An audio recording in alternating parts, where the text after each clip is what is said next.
kami, bangsa Indonesia, dengan ini menyatakan kemerdekaan Indonesia.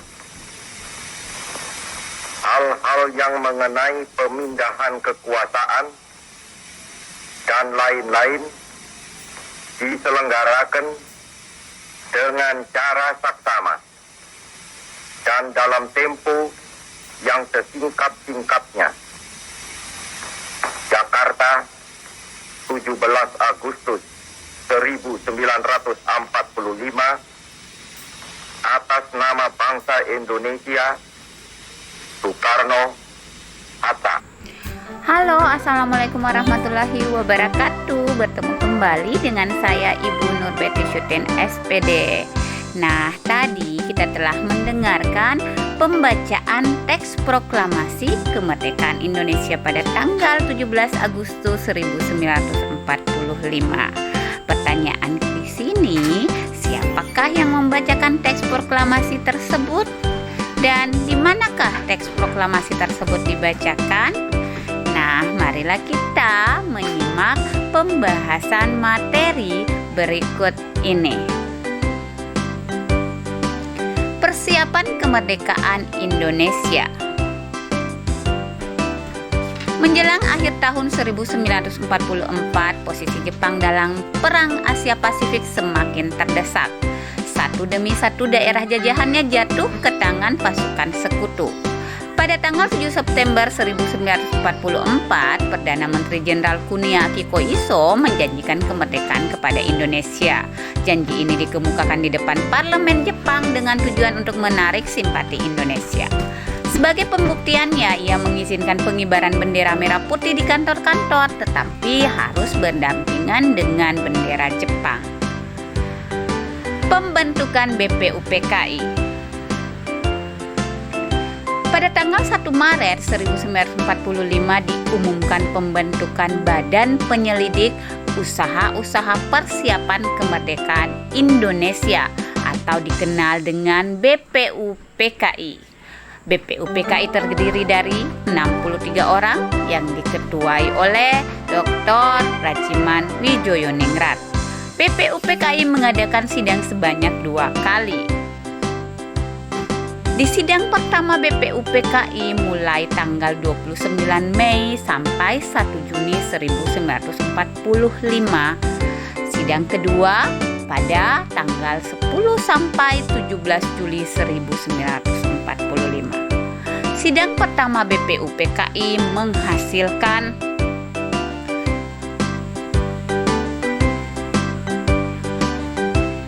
gagasan sebagai berikut, di mana pada tanggal 1 Juni 1945 menurut atau gagasan Insinyur Soekarno lahirlah Pancasila. Tanggal 1 Juni dikenal sebagai hari lahirnya Pancasila. Sampai akhir masa sidang pertama ini belum ditemukan kesepakatan rumusan dasar negara Republik Indonesia yang benar-benar tepat. Oleh karena itu dibentuklah suatu panitia kecil yang beranggotakan 9 orang yang diketuai oleh Insinyur Soekarno. Panitia ini dinamakan Panitia 9. Tugasnya adalah mengolah usulan dari anggota BPUPKI mengenai dasar negara Republik Indonesia. Pertemuan Panitia 9 menghasilkan rumusan yang disebut dengan Jakarta Charter atau Piagam Jakarta yang disetujui secara bulat dan ditandatangani pada tanggal 22 Juni 1945. Sidang kedua BPUPKI membahas rancangan UUD. Sidang ini juga membicarakan bentuk negara. Mengenai bentuk negara, mayoritas peserta sidang setuju dengan bentuk republik. Selanjutnya, BPUPKI membentuk panitia kecil yang beranggotakan 19 orang untuk mempercepat kerja sidang. Panitia perancang UUD juga membentuk panitia lebih kecil beranggotakan 7 orang yang diketuai oleh Supomo untuk merumuskan batang tubuh Undang-Undang Dasar.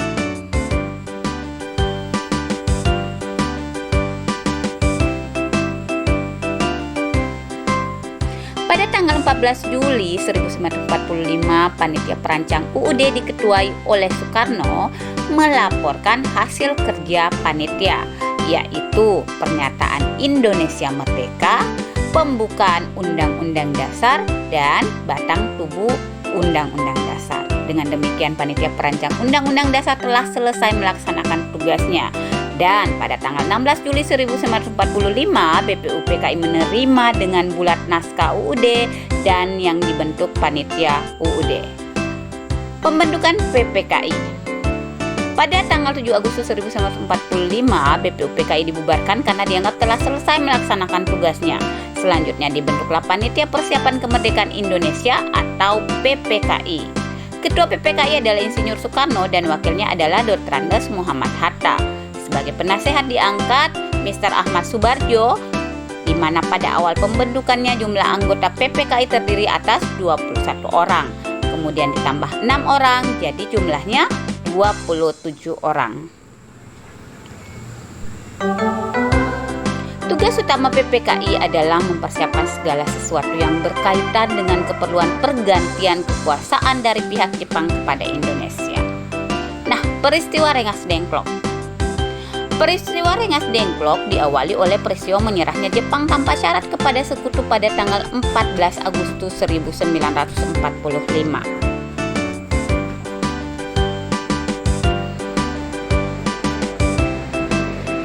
Sultan Syahrir mengusulkan Soekarno-Hatta agar secepatnya memproklamasikan kemerdekaan tanpa melalui PPKI karena sekutu akan menganggap kemerdekaan Indonesia sebagai suatu kemerdekaan hasil pemberian Jepang.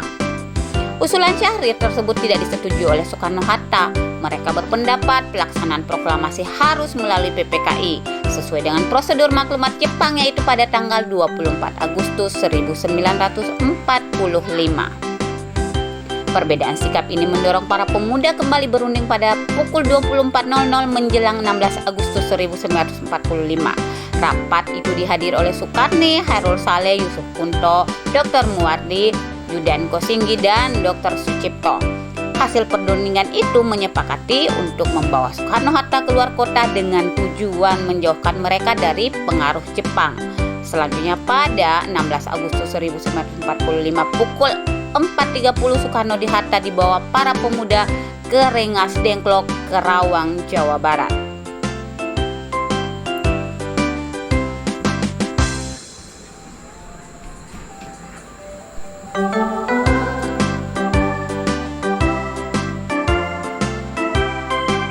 Sesampainya di Rengas Dengklok, Soekarno-Hatta tetap pada pendiriannya untuk tidak melaksanakan proklamasi kemerdekaan sebelum ada pernyataan dari Jepang. Di tengah suasana tersebut, Ahmad Soebardjo datang pada pukul 17.30 memberitahukan kebenaran menyerahnya Jepang kepada sekutu.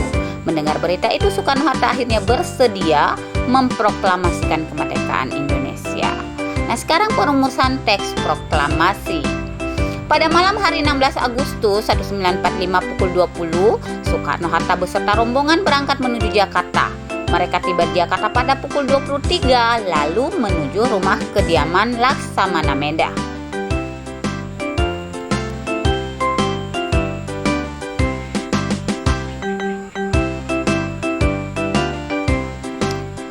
Insinyur Soekarno menuliskan konsep proklamasi kemerdekaan Indonesia. Muhammad Hatta dan Ahmad Soebardjo menyumbangkan pikiran secara lisan. Kalimat pertama teks proklamasi merupakan saran dari Ahmad Soebardjo. Kalimat terakhir merupakan sumbangan dari Muhammad Hatta. Kalimat pertama berisikan pernyataan kehendak bangsa Indonesia untuk merdeka. Kalimat kedua berisi tentang pemindahan kekuasaan. Proklamasi kemerdekaan Indonesia. Proklamasi kemerdekaan pada tanggal 17 Agustus 1945. Upacara proklamasi kemerdekaan Indonesia dilaksanakan di Jalan Pegangsaan Timur nomor 56 Jakarta.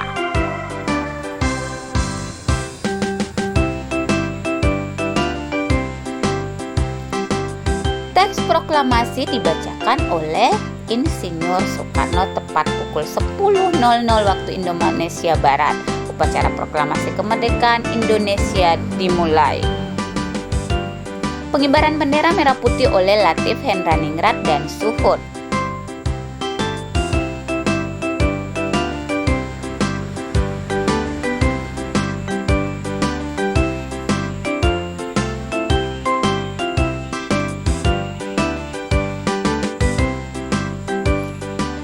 karena itu, hendaknya kita selalu bercermin kepada para pahlawan karena mereka telah menunjukkan sikap semangat berkorban, kerjasama, dan saling menghargai dalam memperjuangkan proklamasi dan mendirikan Republik Indonesia. Baiklah, sekian dulu pembahasan materi kali ini. Wabillahi taufiq wal hidayah. Wassalamualaikum warahmatullahi wabarakatuh.